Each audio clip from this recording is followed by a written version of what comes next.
live from Brooklyn. It's Ask an Engineer. Hi everybody, welcome to Ask Engineer. It's me, Lady Ada. With me, Mr. Lady Ada on camera control. I'm the engineer. We're here broadcasting from Brooklyn. We've got an exciting show full of electronics and hacking and coding and soldering, new products, videos, tutorials, adorable characters, and more, including answering your questions at the end of the show. Let's just get right into it. We've got a lot going on. Yeah, we're going to try to get out early tonight too, so we'll see how it goes. On tonight's show, the code is NVMe. It'll all make sense soon. It's part of our new products. Code is NVME. 10% off an Adafruit store all the way up to 11:59 p.m. We'll go over some Adafruit live shows, including the show and tell, which we just did. And from the desk of Lady Ada and Great Search, we'll do a little bit of a highlight. And JP's product pick of the week. We've got a clip from that. Some time travel. Some news around the world from makers, hackers, artists, engineers, and more. We got a 3D printing speed up. We've got ION NPI brought to you by DigiKey this week. It is Worth Electronic. We have a top secret this week. We have new products. We answer your questions. We do that on Discord. We also get your questions in advance across the web. We have a bunch. We store them up. We answer them. Then we let you know. But you can also post some in Discord as we do the show as well. All that and more on, you guessed it, Ask an Engineer. Okay, Lady Ada, code NVME. They get 10% off. They get free stuff. What did they get? When you order from the Adafruit shop, we give you free stuff, $99 or more. You'll get a beautiful PCB coaster with gold Adafruit logo. $149 or more, you'll get a KB2040. It's a Pro Micro pinout microcontroller board featuring an RP2040 chip.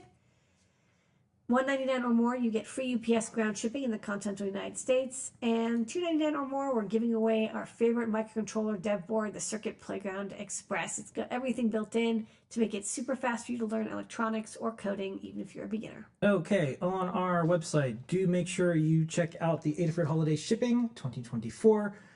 If you want to get your stuff before the holidays, take a look at the type of shipping you'll need to do, especially when it comes to international shipping, and what you'll need to do to get any other type of order in time. Also, stay tuned. We have a special event type thing that we're doing starting the day after Thanksgiving. It's going to be called Hack the Holidays. That means there's going to be sales and more, and then we're going to be doing stuff through the month of December and more. Lots of stuff planned. A little bit of a preview. We'll see how it goes. Okay, this week on Ask an Engineer, we have a show and tell highlight, Lady Ada. We did show and tell this week. Yes. So on show and tell, there was a bunch of folks, showed a bunch of cool stuff. Jeff had some floppy stuff. JP had this RGB thing. Yeah, the DMX. Erin had her lighting project. Pixel lights. And we had Maker Melissa show off a retro computer. Yeah. And then we had Make It Hack showed a add-on for the SuperCon badge. And then I think the highlight, because we invited them on, so that was a highlight, from Bantam Tools, even Mad Scientist Lenore Waddell came by and showed off a fantastic drawing robot. They launched one today. What's the official name of this? The official name, let me make sure. I call it like their drawing art bot, but there's probably like yeah, let me make sure I say so. And you should also go to bantamtools.com. It's not the next draw. It's the art frame. Yeah. Next generation art machines, empowering artists, engineered by Bantam Tools. Art machines led by the innovative minds of the lab. While scientists are now settled in Peekskill, New York, we offer the widest array of art machines. It's true. So do check out the website. You can check out, oh, they added a bunch of new graphics. Oh, nice. So there's different sizes. There's different things you can do. I'll tell you what I like about it the most. It's like a full gantry, so it's well supported. Yeah, and like I said, no dunking on 3D printers, but it is a different value proposition because you can get started really easy. You can use pens, you can use paper. And this stuff gets framed and put on walls, and it's given as gifts, and it's heirlooms. Where like 3D printing prints, for the most part, not all the time, but some of the time, it's a little bit more disposable. It's not something you savor and save for a long time. Where this is, like a professional art tool. It just happens to be electronics and robotics and stuff, and it's an art robot friend. One of the things that's hard sometimes is when you want to teach robotics, you want to do something really interesting. A lot of people end up doing like BattleBots, which is like covered, it's taken care of. art robots, robot friends, not robot enemies. Yeah. That's one of the things that's a little harder to do sometimes. Okay. All right, cool. On Sundays, we do From the Desk of Lady Ada. What was on the Desk of Lady Ada this week, Lady Ada? And a couple things. Remember? I did some. Well, I don't remember what I did on my desk. I think I did. Looks like I did battery projects. I think I did some samples. Yeah. I showed off some samples. I think I showed off. I did the boost converter for the BQ 25185. You want to see my text? Yeah, I can find your text. I did the solar testing. Oh, I showed up. I did a bug debugging on the TPS 61023. You sample Sunday, the solar soft start, and then the SOIC SMT clip. And then also, I showed off the spinning motor that we were going to use. Okay. Yeah. And then for the Great Search, we did an SOIC SMT clip. Yeah. That's the time of the week where you use your power of engineering to help people find things on digikey.com. Yeah. Good work. So that was. Especially I showed the thing I got before that didn't work. So I'm like, don't get the thing I got before. Just skip ahead. Save yourself $20. Okay. And then JP does JP's product pick of the week every Tuesday. Here is this week's highlight. The Feather RP2040 RFM 95 LoRa Radio Fruit. These make for amazing packet radio transceivers. So it can send, it can receive. You can solder on a little quarter wave or half wave antenna with just a piece of wire, or you can use this little pigtail coil here. So you can see right behind me on top of that TV there's a little NeoPixel ring and an equivalent set to this. And every time I click this button, I'm just cycling through some colors. Let me bring that LiPo battery plugged in and a little NeoPixel ring plugged in, and the antennas on both of them. They're tuned to the same frequency, and it's very simple to just send a message that tells this code over here to go cycle through the colors there. That right there is my product pick of the week this week. It is the Feather RP2040 RFM 95 LoRa Radio Fruit. And tomorrow, JP's Workshop. Next week, JP's off, so do tune in tomorrow. And this Friday, Deep Dive with Tim. You'll be seeing a bunch of things. Oh, on the show and tell, Tim did the display IO. So that's the thing I was going to mention. The text wrapping stuff. That's right. I had to mention that. I had a little note because I was going to say, you're going to see it on Deep Dive this week. And then also on the Friday after Thanksgiving, Tim will be doing a Deep Dive things. So do check out the display IO stuff. There's a lot of new and neat things you could do. Doing text on displays is really hard. Tim is making it easier and easier all the time. Time travel.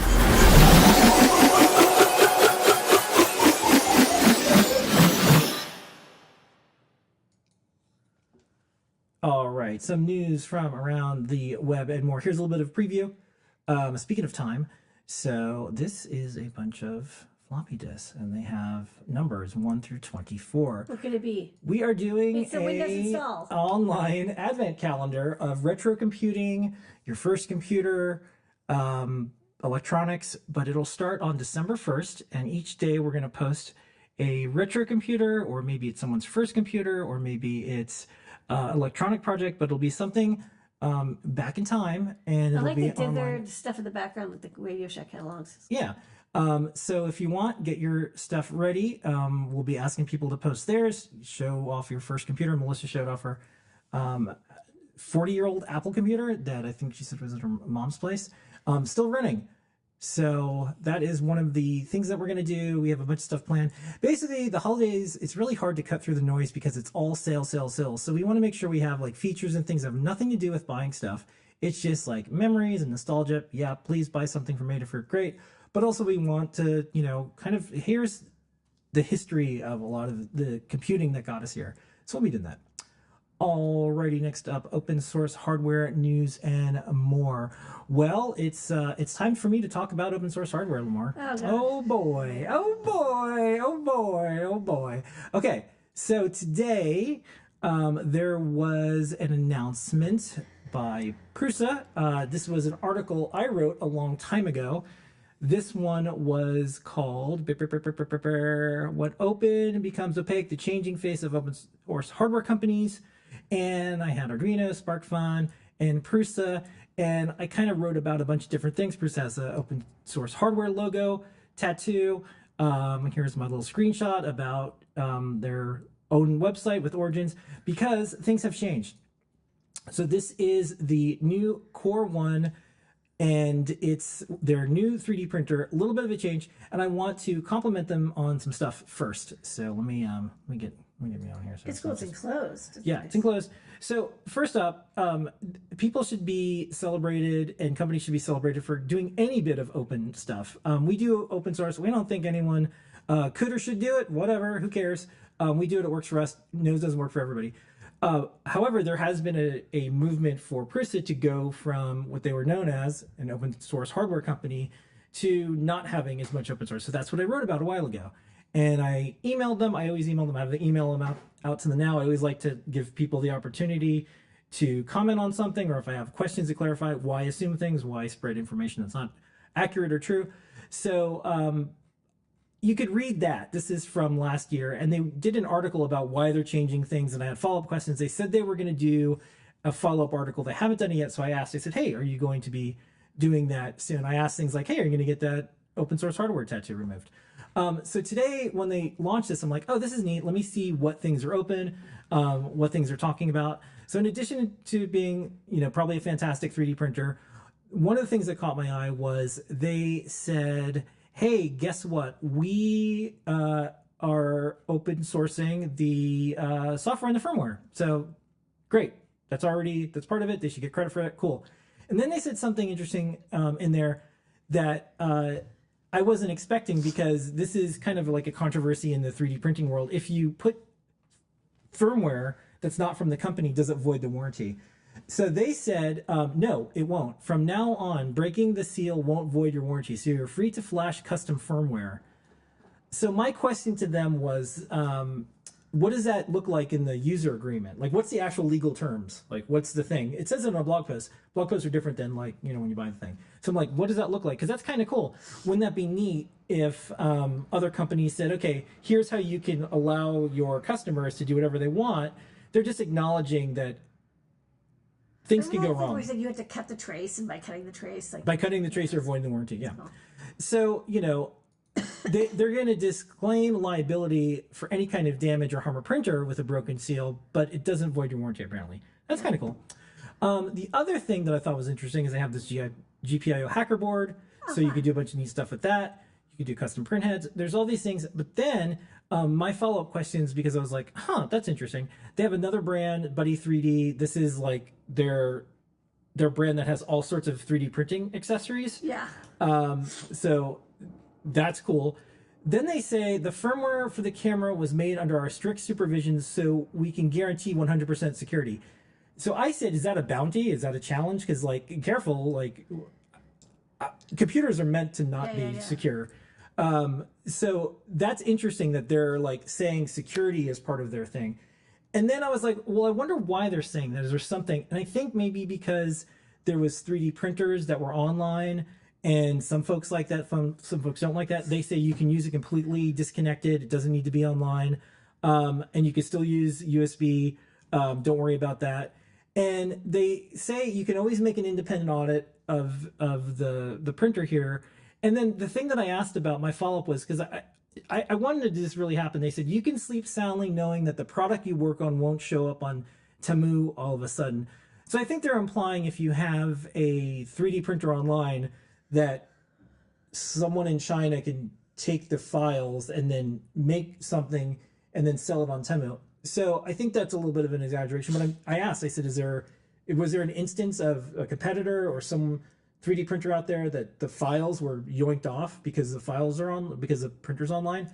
So I did want some clarification. Maybe they're just joking, but this was like half press release, half like couple like grievances about like, here's, security and audit of the thing with Temu. So I wanted to find out, like, is that something that was like a real concern? Because I couldn't find anything specific, but that doesn't mean there is a lot of noise about 3D printers being online. So I'm glad they made it so you can have it completely offline. The code, they say, is open source, so you can audit and everything. So anyways, that's the latest with a formerly open source hardware company. Does have parts that are open source. I think they're clearly labeling things a little bit better. We'll see. And it's a bit of a follow-up to my article. And then Hackaday has an article today, which is similar to my article. I think maybe they saw mine or whatever. Similar thing. It's like, hey, here's the things that are going on with Prusa. And there was a little bit more sensational. With Core 1, Prusa's open source hardware dream quietly dies. So it's clickbait. So just like straight up, so I get shit from some of the entities that I write about, because like I write about stuff. I certainly don't have headlines like that. It's very scientific and clinical. I'm like, here's the open source files and here's what's changed. And I contacted the people directly and here's the quotes from them directly. So, I think there's a different lens for me when I write, because we're considered a competitor sometimes. Anyways, Hackaday being assholes is not a surprise. I mean, like, well, I started Hackaday, so I have nothing to do now. So I get to, I think, say, hey, I think they should link to my article. So anyways, I emailed them. So that's the 3D printing news-ish, and that's the open source hardware news.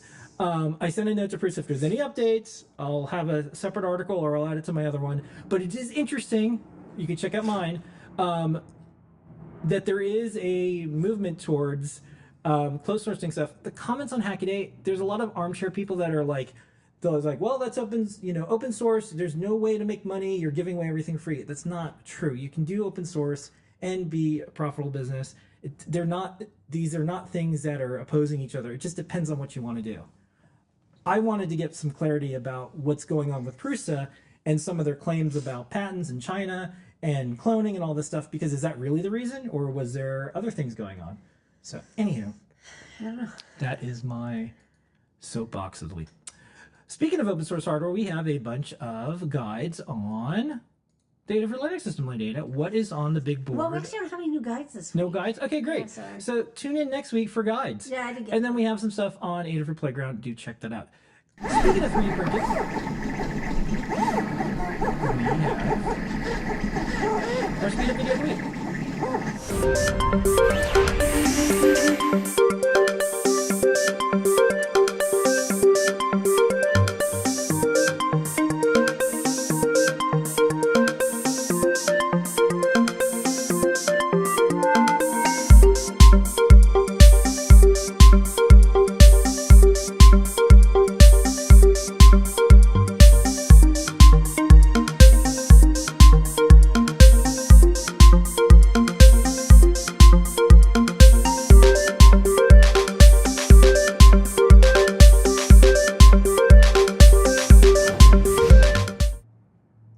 Don't forget the code is NVME. Burr, burr, burr, burr, burr, and you get free stuff. Let's do some Eye on MPI. Eye on MPI.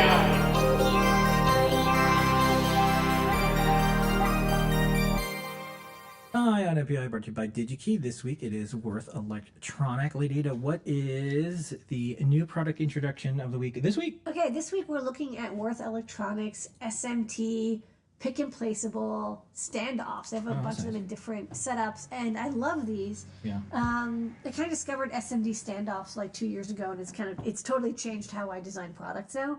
So I remember that. yeah, historically I've used regular standoffs to do designs. So you'd have either standoffs that are threadless or threaded, and you'd thread the PCB in between, and then you'd use that. You can even see kind of in the background of this image a PCB that has a standoff, and then a hexagon on top that's bolted into a plate. So it's pretty common for electrical engineers to also have to design enclosures, or at least design into the enclosure that the mechanical engineer has created. And so you have to like lift the board so that the buttons and the potentiometers and rotor encoders and a TFT screen mount flush against whatever enclosure. And so standoffs are great because you can get them in like any thread, any size, any height, and then you just keep tweaking it until you get the right height, and then you standardize that on your kit. And DigiKey has tons of them, like tens of thousands of different standoffs available in steel and aluminum, in nylon, in ceramics even. Commonly you get the female basically it's like a very long hex nut, and there's threads on either side, or usually all the way through, and so you can then use what is called like a male-female standoff. You can screw this into an enclosure. And basically it's like you can stack on top because there's enough threads to put a PCB in between, and then the spacing, lets you have as many layers of your PCB sandwich as you want. And of course, regular spacers as well. So if I go to the overhead, I can show really fast like how I would used to design stuff with spacers.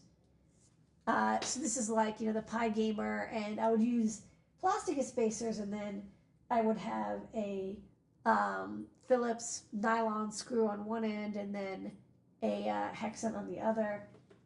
This is another old design. This is the Neo Trellis. Ditto, I would have, the screw would have to be exactly the right length, but, they come in whatever millimeter height. The problem is you have this kind of lumpy piece at the end. So that's what I did before SMD screws. Okay, so. You want this one? Next one. Okay. So this is like, when you do the Zox box, for example, we had to mount it to a front panel. And to do the front panel, we had to have exactly the right height, and then the buttons would stick out like perfectly. It's once we like tweaked it, it came out quite nicely, but it was really fiddly. Like you have to use a lock washer, and like it's very easy to like drop something into the enclosure and it can short out against your PCB as it's being assembled. It takes a long time to line everything up. So what's cool about these standoffs that Worth has is they come in like basically every width and configuration. You can get them in M2, M2.5, and M3. I've noticed that they only come in metric. They don't seem to come in imperial, so you'll have to convert your setup to metric.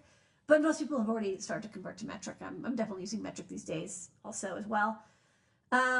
They come pick and placeable. So all you have to do is on your PCB design, you have a land pattern and a stencil, and then once it gets placed, it'll self-center. Usually the hole, there's a centering hole. It'll automatically, like any other SMT component, suction into the right location, and it creates a very strong bond to the PCB, which is really great. That solder, especially if you have like a through hole plate, and sometimes I'll show you like some of the designs we have, they kind of sink into the PCB material. It's very mechanically strong. In fact, I feel more confident torquing these than those aluminum standoffs, partially because these are steel, but also because you don't have to worry about stripping anything, because like, you're fighting against the PCB. It's going to be nice and strong, and then you'll feel when the torque has reached the limit of what the PCB would be like bottomed out. They also all come on pick and place reel. So, another nice thing is there's no separate through hole assembly step. This is done as part of your SMT pick and place line. You load them in. They have a little bit of plastic tape on the top for the pickup. You place them down. It's like really fast, and then you get reflowed through the reflow oven, and then the solder melts and holds it in place. And so basically when you do have to do your final assembly, all the standoffs are in place, permanently attached in a way that makes it very easy to line everything up. You don't have to worry about like, oh, how do I like put the standoff in so it doesn't, slip out while I'm trying to do the assembly. They also have some cool options. Like it's kind of hard to see because this has the placement cap on top. That black cap is the pick and place. But this is a male threaded standoff that you would use as an SMT. So you pick and place this, and it has the threads rather than the socket pointing up. And they also have this very cool invention, the right angle SMT. They're called like red cube. So SMT nut. So this gets, you see there's two placement dots, those get pasted down and soldered to the PCB, and then now you can attach from the right angle. These are very cool. I've never seen these before, so I might end up doing a design where you want something attached to the side of the PCB, like you have right angle switches or right angle pots. You can now use these to do the easy attachment for the side panel, I guess. And so these are in stock. They're again like bazillions of options. There's actually also 61,000. Yeah, they're very popular. Believe me, these are great. I use them all the time. They also have a kit, which I forgot to have an image from, but it's in the text that goes with the INPI. So look at the text. I have a link to. There's a little eval kit for like $100 that comes with like all the different pieces. And then I'll just show really fast some examples of using these because I use them. So this design, I use very tall standoffs, and then you see they sink into the PCB, but they solder nicely. Look at that fillet. very nice soldering, and then you can just place in this case, the circuit playground on top, and you bolt it down, and it just makes a mechanical and electrical connection, which I think is super fun. And then for designs like this, where I can't really have, I can't have a hex nut or the head of a bolt on this side. This makes such a nice flush standoff. Then I have the bottom plate, and I screw it on with machine screws, and I don't have to worry about, again, that fiddliness of like, how do I get a hex nut in and hold it while I'm trying to screw it in. So those are some examples of standoffs that I have used. Okay, and then we have a video. You want to play it? Yeah. The SMT spacer from Worth Electronic significantly optimizes the assembly process of electromechanical units. Mounting conventional spacers takes a lot of time, especially in hard-to-reach places. SMT spacers are tailor-made for full automation. Available on real SMT spacers can be positioned very precisely on the PCB. After soldering using the tab, the Kapton foil can be instantly removed. The specially developed plating allows multiple reflow soldering processes without discoloration, cracks, or blistering.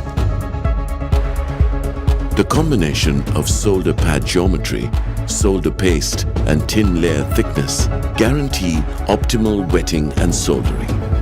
This results in high holding forces and torques. Robust screw connections can be made using threaded SMT spacers. Alternatively, mounting buttons can be used to quickly and easily mount PCBs without tools. Reverse spacers can be used on the top layer to provide connections to the bottom of the PCB. This removes the need for a second soldering process for one-sided circuit boards. Right-angled variants can be used to attach PCBs to housing, cases, and other circuit boards.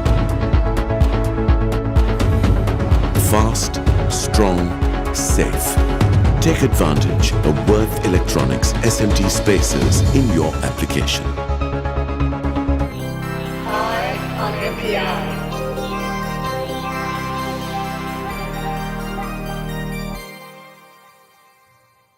Okay, before getting new products, don't forget the code of NVMe.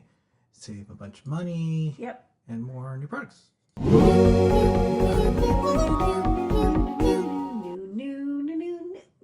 New. What's A little new? sick. We had a request for another extension cable for micro SD cards, but this time I'll take an SD card at the other end. Your wish is my granted desire. That's a good idea. Yeah, we have it now in every combo: SD to SD, SD to micro SD, micro SD to SD. So whatever you want. This is great if you want to, like, you have a 3D printer, or you have a computer, and you want to have the SD card available elsewhere. I will say the only thing to watch out for is because it's mechanically, the card is like inserted, it doesn't auto detect when it's removed. So it's not good for stuff where it's like it needs to detect that you've removed a card and replaced it. It's good for like single board computers like this where you don't remove the card, you reboot to do that. This is something to watch out for. Otherwise, you might have to rescan the card. But still, it's great to have access to it. Next up, we got some stock of the Raspberry Pi SSD, the 256 gigabyte one. We're still waiting on the 512 gigabyte. These SSDs are really good quality, and they're tested to work wonderfully with the Raspberry Pi. They have all these warnings. It's like a NASCAR of safety. Raspberry Pi obviously doesn't make SSDs, but they do get them made for them to spec. And they have the speed that will make them work really well with the Raspberry Pi. And so if you want to use your M2 hat, you want excellent performance, these are a great price, and you know that they're going to work. Because I have gotten SSDs and they have like a slightly different formatting, and they have like a different encoding, and it's a little confusing. But these ones, they'll work. And again, for the price, it's the same cost as other SSDs. Yeah, and I'd say you probably have a better shot at the Raspberry Pi ones being better quality. Yeah. Okay, start the show besides you, Lady Ada, our team, our customers, the open source community, everyone who makes things go is... Trinky! We've got right. another Trinky. This is the thumbstick Trinky. So this is kind of, I think I saw somebody like hacking their Nintendo Switch and they like kind of DIY'd something like this. And this is a good idea. So it's a SD card, sorry, it's a USB plug. It goes into any device or computer that has a USB-A, and it shows up as an HID device. And then it has a little thumbstick, which is kind of like the PSP Vita. It's like a little joystick thumbstick, and 2 buttons. And it just acts as a mouse, but of course it's programmable. It could run Arduino or CircuitPython. So some ideas, you want it to be in a MIDI bend sensor, or like pitch bend, or you want it to send multimedia control commands instead, or you want it to be like a turbo button where it like presses a button, you know, something key up and down multiple times, or actually just use it as a mouse. So it's got a little Neopix on the bottom. Again, it's going to come pre-programmed to show up as a mouse. It has 2 little buttons at the end, and there's a dip switch so you can change the orientation. So depending on how you plug it in, you want up to be up. But you know, you want a little thumbstick, and you want 2 buttons, and you want a NeoPixel, and you want it to be a little USB device. You're in luck. This is your Trinky of choice. And there's lots of little characters that go along with each Trinky. We called this the Joy Trinky because it was, you know, a joystick. And you know, these little creatures are your friends. And we have other ones. We had a chip shortage, and so we were about to do a bunch of Trinkies, and like e-ink Trinky.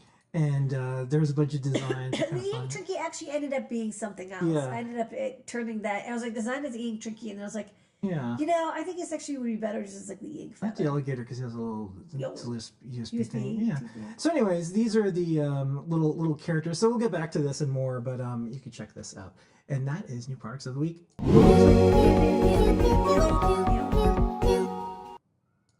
Okay, cool. So don't forget the code. We're going to get to your questions in just a moment. The code is NVME. Let's do some top secret.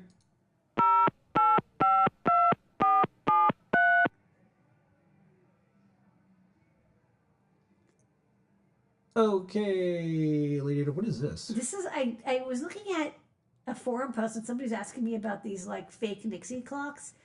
And I was like, oh, they just use like the TFTs that we use. And so I thought I'd make a little board that you can plug into. It's a good idea. It has one of our 240 by 135 TFTs, and you can stack them up on a breadboard vertically. Oh, you can make a little clock. You can make a little clock or whatever you want, like a flippy display, whatever, Yeah. but like virtually. Yeah. Using, it would be really funny if somebody made like a silent version of the Vesta board. Yeah, does it looks like it's flipping, but it's not making. Yeah, you can just like you make you know, a huge wheel, but you could do it. I think, you know, you'd have to have a fast enough processor, but with the TFTs. So just like little skinny TFTs are easy that you can plug them in. Nice. That's what I All right, and that's our top secret of the week this week.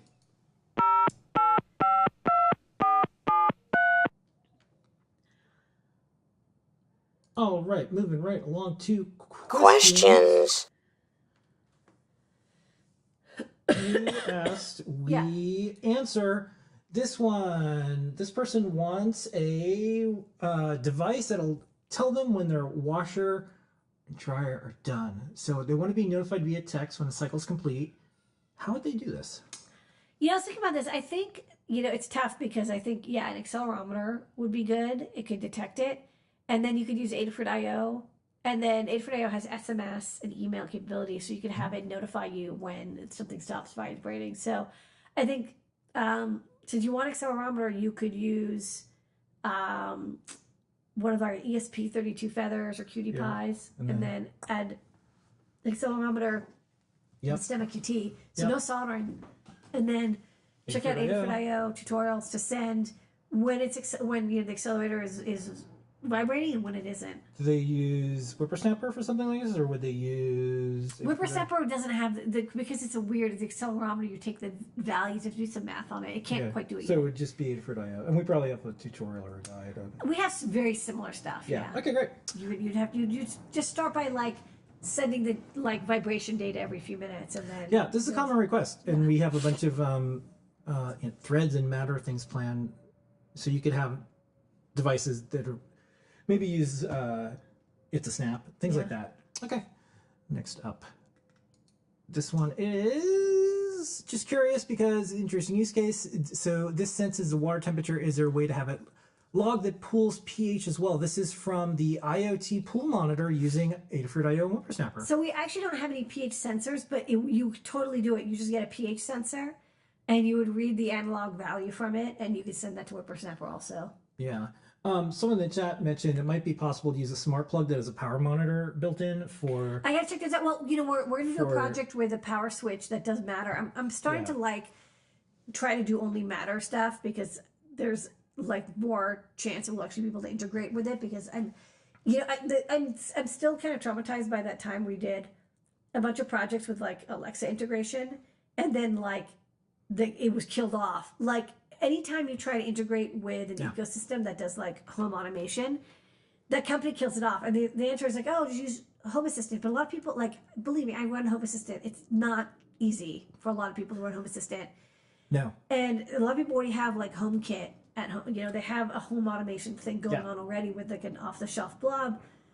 Being able to integrate with that, I think, will work quite well. We're going to make it work for everything. The first 5 minutes, it should just work. And then for people who want to do quite a bit more and then put in Home Assistant, we'll have everything for them, their libraries and code. Next up, will your LoRa board do Meshtastic? I believe any LoRa board can do Meshtastic. Okay. I haven't used it myself, but I believe so. Next up, can we get a shield to output Arduino VGA or even composite yellow? So I'll say the thing about VGA is it's actually like kind of a pain, and I think that your best bet is actually to use like the RP2350, which has the HSTX output. That's VGA. Sorry, that it's HDMI, and then convert that from HDMI to VGA. I think you'll get a better performance, because VGA requires like analog outputs. So now you need like 3 high-speed DACs. It's just like kind of a pain. And you could do it with the resistor dividers, but it's honestly just easier. Like there's more with the RP2040 and 2350 having HDMI big DVI output. DVI to VGA is inexpensive. Okay. Next up, we're gonna have to zoom in here. Where can I connect a slide switch on the Power Boost 1000C? Connect to the enable pin. It's not easy. Yes, and ground. Okay. Next up, is there any projects where your NeoPixel LEDs can be made to work with ASUS Aurora Sync via USB IOW? I want a USB power LED that works with IOW? I don't know. Internet of Walruses. I want a not a popular internet, but it is an internet. So I want a USB power LED that works with Aura Sync. Do you know what that is? I've never used Aura Sync, so I don't have an answer for you, but I'm going to look at what this Aura Sync stuff is. I want to find out about these walruses and who gave them internet access. Okay. Okay.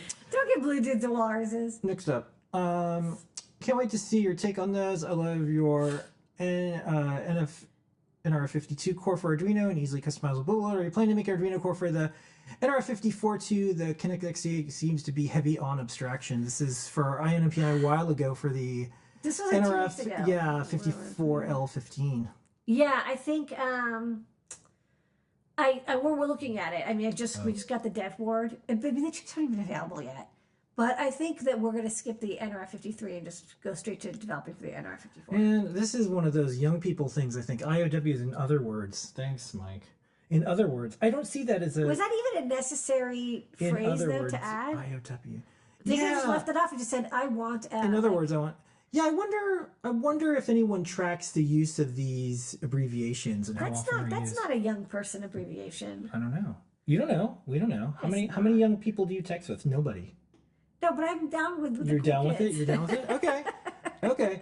Sometimes I have to look up abbreviations when it's in like different contexts, but when you're texting with folks, there's a lot of emojis, but I don't see anything. No, you know what emojis are like? They're Gen X. I mean, like the young you know who knows? emoji, The they phone think companies know because they look at all of our text messages. They know. Yeah. Okay. The NSA. Yeah, that guy. All right, so can't wait to see your this. take on. Yeah, that's the one we just said. I'm working on a project where I want to store bond data on the ESP32 after initial passkey connection. I'm wondering, is that possible with the Arduino IDE? I believe ESP board support package has a way to put bonding data on like the extra partition. There's like a little like mini partition that's used for like bonding and Wi-Fi data. This is a good thing to post an issue on the Espresso forums, though. To be honest. Okay. Other questions that came in. This was kind of self-answered, but how does the pick and place pick up the, these things? There's a little piece of tape that they put on top, or a cap, and and you have to remove them, but it's really easy to remove. You just like peel off. Okay.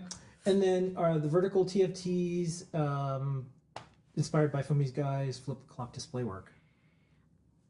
I mean, I've seen the vertical flip top displays, but I like never thought to like make a breakout board. It was actually this clock that I was like, oh, they really did just use this, and I think I was like, I don't know, just bored. I was like, oh, let's design. So in the chat, there's FYIW for what it's worth. That one I see a lot, and then IDK, I don't know. That one I see. But those are from like Usenet. But the I don't know. Sometimes I see people do the little emoji that's like this, the little smiley face with the scratchy, and then for what it's worth, sometimes I see that, but that's usually older folks who are using things, not teenagers or younger. I still use smileys because I love how it like traumatizes younger people. They're just like, what's your the text ones or the emoji ones? Text ones. Oh yeah. Yeah, they're just like, you're so old. Cool. You know what I like to do?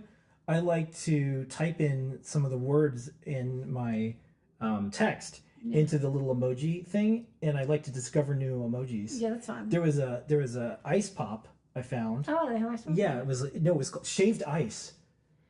I like how they have shaved ice, but they don't have like orange. There's a bunch of ones that are like, what do you mean it's not in there? There's a surprising number of emojis that I'm like, there was some like animal or something. I'm like, how is that not in there? Yeah. Dragon or something like that. Anyways. Dragons, there's not all dragons. Yeah, there was something that was just like, how could that not be in there? Because there's an emoji committee. Because that's what happens on everything. Chicken. Yeah. Yeah, there's a committee. So, anyhow. I wonder if they got banjos added yet. I think there was a banjo emoji committee. I mean, people set up like whole groups to try to get their favorite emojis. Yeah, I'm sure like every year there's giant brands that are like Nike's like how can we get this in there, and they're like, we can't do that, and they're like, but we want to. So I don't know. You have to find some Sanskrit letter that's very similar. Oh, okay. Yeah, when we launched the Scorpio board, we used the Scorpio thing for the emoji when that's kind of cool. Okay, that's questions. We got to all of them. Yeah, TIL, things I learned. Know that one. That's one. Okay. All right, those are questions. Okay, everybody, that's our show for now. We had to leave a little earlier tonight. Thank you so much for joining us. Snorkeling. NVME is the code. We very much appreciate you spending the time with us. We will see everybody throughout the week. Next week, I have a bunch of fun things planned and more for the holidays. Don't forget the Advent calendar is coming along soon. Yeah, get your stuff ready. Hack the holidays, all sorts of stuff. And, buy some stuff from Adafruit and give it as a gift. We're still an open source hardware company. Still open the last one. I don't have a tattoo, but you know what? It's like in my heart. Yeah. You have an open source logo cataract on your eye from staring at so much open source. Hardware. Okay. This has been Adafruit Production. Here is your moment of Zener. Good night.